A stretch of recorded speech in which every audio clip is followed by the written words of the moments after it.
تو ہمارے جیسے بندے کہیں گے میرے مالک تو ہمارا مالک کائنات ہے، تو کھانے سے پاک ہے۔ اللہ تعالیٰ شاہ فرمائے گا اگر تو کسی غریب کو عید کے دن اچھا کھانا فراہم کر دیتا، چاہے وہ صدقہ فطر کی اوٹ میں دے دیتا، تو دراصل وہ کھانا میں نے ہی کھانا تھا۔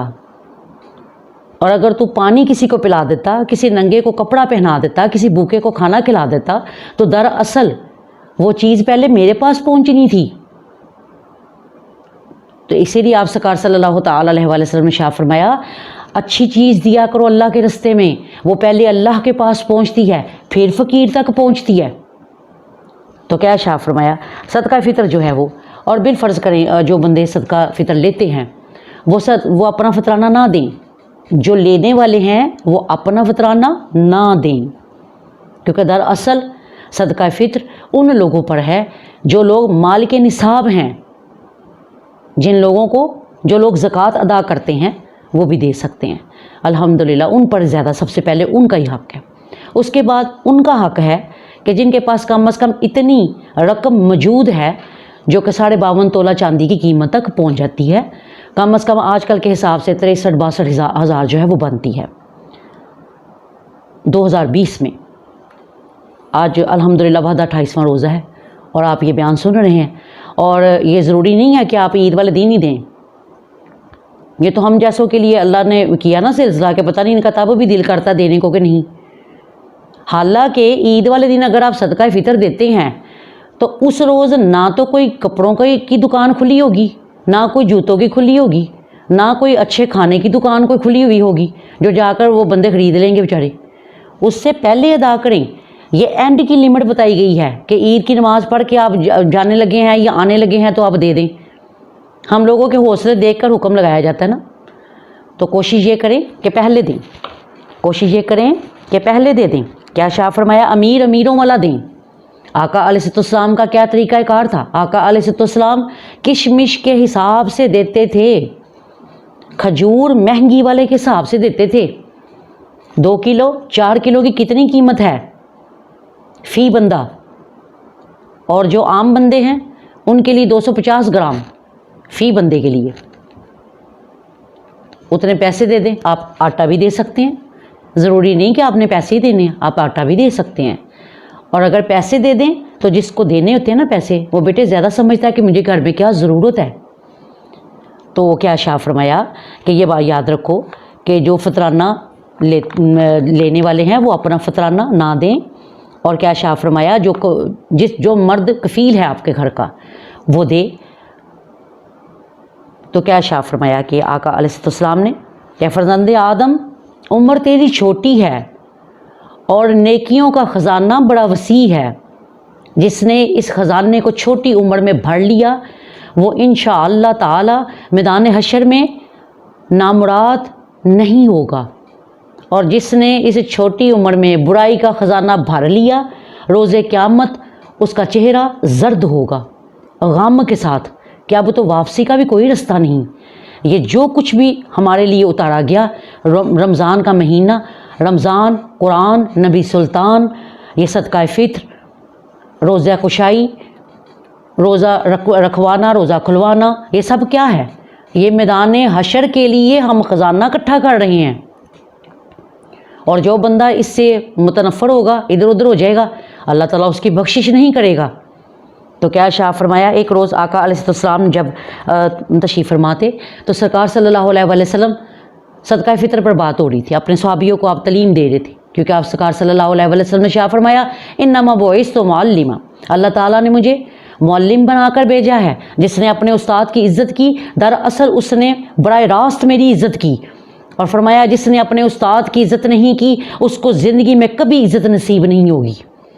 سرکار صلی اللہ تعالیٰ علیہ وآلہ وسلم ارشاد فرما رہے ہیں میرے صحابیوں صدقہ فطر ایسے دینا ہے، ایسے دینا ہے، ایسے دینا ہے۔ سب صحابی ماشاءاللہ برسر روزگار تھے، اللہ نے ان کو بہت عطا کیا تھا، لیکن چند صحابی غریب بھی تھے، ان میں سر فہرست حضرت ابو ذر غفاری۔ بے ذر کو ابو ذر تیری بخشش نے کیا ہے۔ تو کیا شاہ فرمایا آپ نے دیکھا کہ حضرت ابو ذر غفاری منہ نیچے کر کے کچھ پڑھ رہے ہیں آہستہ آہستہ۔ آپ نے شاہ فرمایا ابو ذر تو میری بات نہیں سن رہا؟ انہوں نے کہا یا رسول اللہ میں آپ کی بات سن رہا ہوں۔ تو فرمایا تو منہ میں کیا پڑ رہا ہے؟ فرمایا یا حضرت میں صدقہ فطر دینے کے قابل نہیں، میں نے سوچا میں آپ پر درود ہی پڑھ لوں۔ آقا علیہ السلام مسکرا پڑے، آپ نے فرمایا ان کو تو میں جو بتا رہا ہوں وہ دنیا کی دولت ہے، اور میرے ابو ذر تو آخرت کی دولت اکٹھی کر رہا ہے۔ اس سے کیا ثابت ہوا کہ حضرت ابو ذر غفاری کے قربان جائیں، انہوں نے قیامت تک کے لیے یہ اپنی سنت بنا دی کہ جو صدقہ فطر نہیں دے سکتا، جس کے حالات صحیح نہیں، وہ اپنے نبی پر درود پڑھے۔ درود سے بڑی دولت روز قیامت کوئی نہیں ہوگی، کیونکہ جس نے پیسوں سے دیا اللہ جانے اس کے پیسے حلال ہیں کہ حرام ہیں، کیونکہ حرام صدقہ کبھی اوپر نہیں جاتا۔ حرام کمائی سے حج کرنے والا بندہ کافر ہو جاتا ہے۔ اور کیا فرمایا ارشاد کہ اے ابو ذر تو نے جو درود پڑھنا شروع کیا، فرمایا تو نے آخرت کی دولت اکٹھی کر لی۔ یعنی آقا علیہ السلام کے قربان جائیں، انہوں نے یہ ایک بڑا سلسلہ اچھا جو ہے وہ ارشاد فرمایا۔ اور کیا ارشاد فرمایا کہ جس نے درود پڑھ لیا اس نے اپنے آپ کو غموں سے بری کر لیا۔ تو کہنے کا مقصد کیا ہے کہ اپنے آپ کو، اپنی قبروں کو آباد کریں، وہاں پر جانے سے پہلے اپنا کچھ سلسلہ جو ہے بہتر کر چھوڑیں۔ جس طرح کہ ایک مثال کے طور پر میں آپ کو ایک واقعہ سناتی ہوں جس سے آپ کو اس کی بات زیادہ سمجھ آئے گی۔ ایک ملک کا یہ قانون تھا کہ ایک بادشاہ وہ صرف 1 سال کے لیے رکھتے تھے، اور اس کے بعد کیا کرتے تھے، اس بادشاہ کو جا کر ویرانے میں پھینکتے تھے، اور کوئی اس کا پرسان حال نہیں ہوتا تھا، اس کو کوئی پوچھتا ہی نہیں تھا، اور وہ بادشاہ بیچارہ وہیں جو ویرانے میں ہے ایڑیاں رگڑ رگڑ کر مر جاتا تھا۔ اسی طرح ہزاروں بادشاہ آئے اور چلے گئے۔ ایک بادشاہ ایسا آیا، جب وہ پہلے دن بیٹھا، اس نے بیٹھتے ہی حکم کیا دیا، اس نے کہا جس ویرانے میں جا کر تم لوگ بادشاہ کو چھوڑتے ہو وہاں پر درخت لگانے شروع کر دو، پودے لگانے شروع کر دو، وہاں پر گھر بناؤ، راہداریاں اچھی بناؤ، سڑکیں بناؤ، دکانیں بناؤ۔ انہوں نے کہا جی ٹھیک ہے، کیونکہ 1 سال کے اندر اس سے جو حکم دینا وہ پورا ہونا ہے۔ انہوں نے کیا کیا جی، وہ سارا سال وہ جو بادشاہ نے حکم دیا تھا اس پر عمل ہوتا رہا۔ سال پورا ہو گیا، بادشاہ کا نام بول گیا ویرانے میں جانے کا۔ لوگ کہنے لگے، جو وزراء تھے آگے، انہوں نے کہا بادشاہ سلامت آپ کی جو ہے نا وہ حکومت ختم ہو گئی، چلیں آپ کو ویرانے میں چھوڑ آئیں۔ وہ کہنے لگا کون سا ویرانہ، وہ ویرانہ تو میں نے آباد کر لیا ہے، آؤ مجھے چھوڑ کر آؤ۔ جب وہ بادشاہ کو چھوڑنے گئے تو وہاں پر رونقیں لگی ہوئی۔ تو یہی حساب انسان کا ہے، اللہ جانے کتنی زندگی ہے۔ گھر والوں نے کہنا آؤ جی آپ کو ویرانے میں چھوڑ آئیں، قبرستان چھوڑ آئیں۔ تو بندہ جو ہے وہ اگر تو اس نے نیکیاں بھیجی ہیں اپنی قبر میں اپنے سے پہلے، اس نے دوسروں کے ہاتھوں کی طرف نہیں دیکھا کہ مجھے کوئی پڑھ کر بھیجے گا کہ نہیں بھیجے گا، میرے ورانے کو کوئی آباد کرے گا کہ نہیں کرے گا، تو وہ بندہ کیا کہے گا، وہ کہے گا مجھے جلدی لے چلو، مجھے جلدی لے چلو۔ ایک تو اب میرے حبیب سے میری ملاقات ہو اور وہ میرا ورانہ آباد ہو، کیونکہ میں اس ورانے کو دنیا میں رہ کر آباد کر چکا ہوں، میں نے یہاں رہ کر ہر شے بھیج دی ہے وہاں پر۔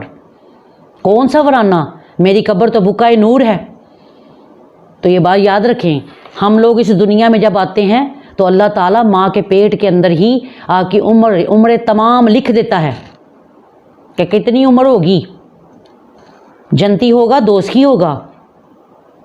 تو یہ بات یاد رکھیں کہ اپنے ورانوں کو آباد کریں، چاہے وہ صدقہ فطر دے کے کرنا ہے، نماز پڑھ کر کرنا ہے، قرآن پڑھ کے کرنا ہے۔ اور قربان جائیے نبی سلطان کے صلی اللہ تعالیٰ علیہ وآلہ وسلم کہ انہوں نے عید والے دن تک بھی نیکی کا پیچھا نہیں چھوڑا۔